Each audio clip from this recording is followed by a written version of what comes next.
Hukum memakai sarung Rabbani yang ada gambar Masjidil Aqsa. Tak pakai sarung Rabbani nak gambar masjid. Man gambar masjid tu tidak pakai pun tujuan ni, pun untuk ihanah. Yang untuk ihanah dosa. Ana tujuan tu yang untuk tak ihanah man gambar masjid Nabi. Cuma gambar kan ke masjid kah?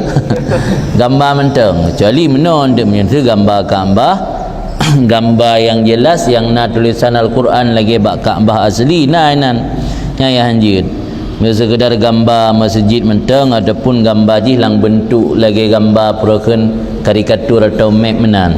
Hana tulisan-tulisan nama Allah atau ayat Quran inannya na upu.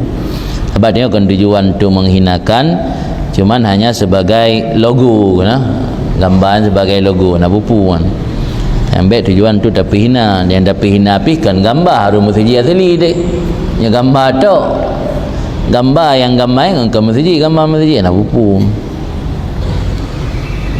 Kelezatan dalam mendapat menuntut ilmu, kelezatan dalam menuntut ilmu cara haji harus terjadikan ilmunya level di atas segala-galanya baru nak lazat. Mungkin darumpak kelezatan hati dan mantan tergantung dengan hal-hal duniawi.